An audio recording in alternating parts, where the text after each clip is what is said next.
Karena itu marilah kita teruskan perjuangan ini sampai ke dengan ini menyatakan kemerdekaan Indonesia. Assalamualaikum warahmatullahi wabarakatuh.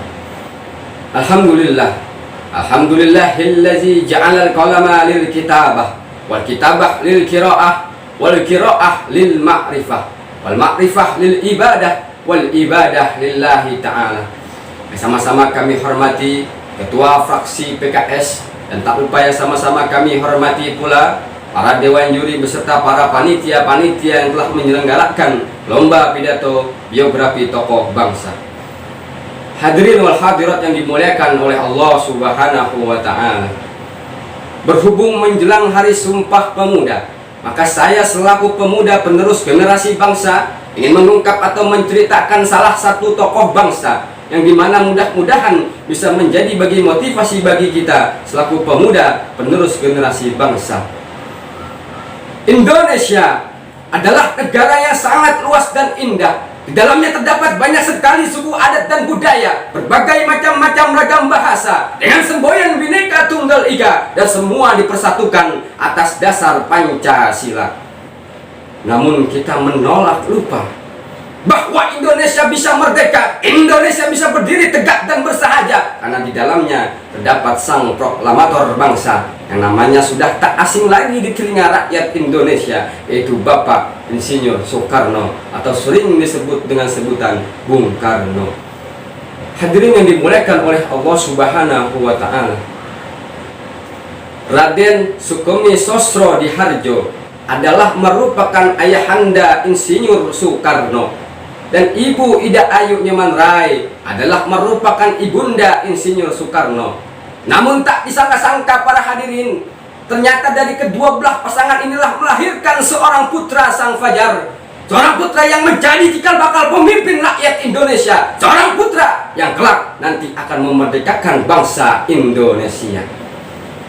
Bung Karno terlahir di Surabaya pada tanggal 6 Juni 1901, bertepatan pada waktu yang sangat istimewa, yaitu pada saat matahari mulai terbit. Karena demikianlah Bung Karno disebut juga sebagai putra sang fajar. Lantas lewat suara lunak ibunda Ida Ayu Nyamanrai berbisik kepada telinga Bung Karno kecil. Apa yang beliau katakan?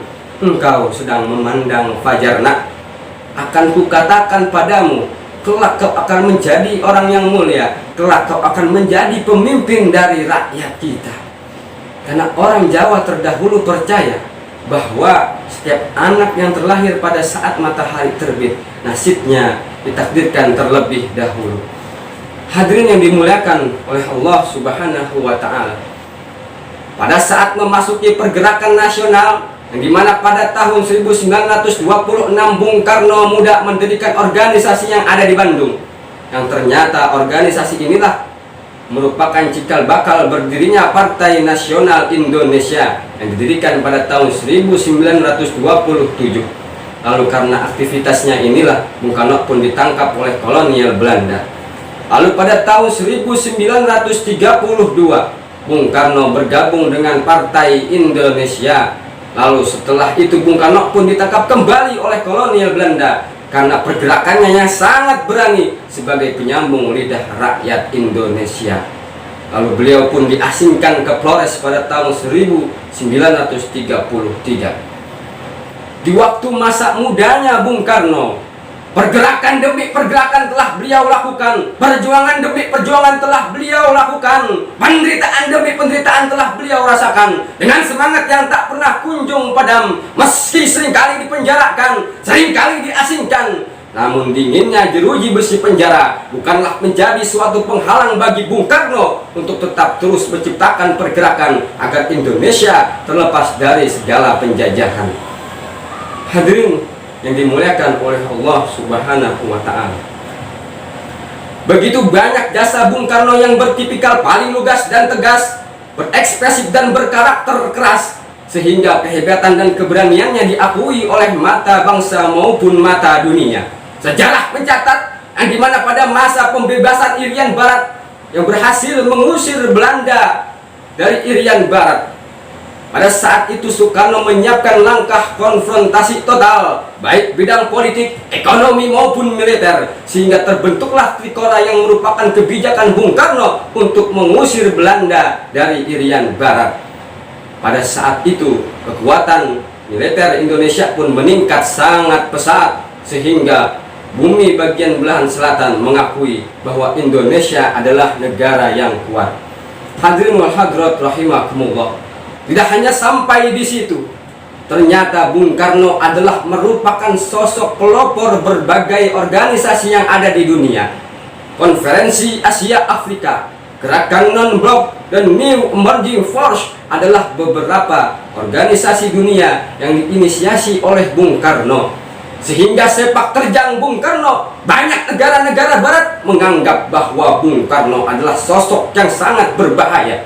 Akan tetapi bagi negara-negara Asia Afrika, Bung Karno adalah sosok pahlawan dan pemimpin besar revolusioner karena fisiknya yang sangat berani mengubah mindset negara-negara berkembang untuk tak lagi gentar dan sejajar dengan negara maju. Hadirin yang dimuliakan oleh Allah Subhanahu wa Ta'ala, selain Bung Karno seorang Presiden Republik Indonesia yang pertama, beliau adalah sosok yang sangat cinta terhadap agamanya. Beliau adalah sosok yang sangat dekat dengan ulama-ulama yang ada di Indonesia. Perlu kita ketahui bahwa Bung Karno adalah merupakan salah satu santrinya Kiai Haji Ahmad Dahlan selaku tokoh besar Muhammadiyah sekaligus pendiri Muhammadiyah. Bung Karno berpandangan bahwa Islam adalah agama yang mendorong kemajuan umat dan bangsa. Hal ini sejalan dengan cita-cita Muhammadiyah yang menjunjung gagasan Islam berkemajuan. Bahkan sebelum Bung Karno memproklamasikan kemerdekaan Indonesia, yang dimana pada saat itu beliau sowan terlebih dahulu kepada ulama-ulama Indonesia, salah satunya Hadratus Syekh Kiai Haji Hasyim Asy'ari selaku tokoh besar Nahdlatul Ulama sekaligus pendiri Nahdlatul Ulama. Hasil dari sowan itulah Bung Karno pun menetapkan kemerdekaan Indonesia yang jatuh pada tanggal 17 Agustus 1945. Hadirin yang dimuliakan oleh Allah Subhanahu wa Ta'ala. Namun pada tanggal 21 Juni 1970 Indonesia pun mengalami luka yang amat terdalam karena wafatnya seorang putra sang fajar, yaitu Bapak Insinyur Soekarno. Walaupun beliau telah tiada, namun nama beliau telah terukir dengan tinta emas di dalam sejarah perjuangan bangsa.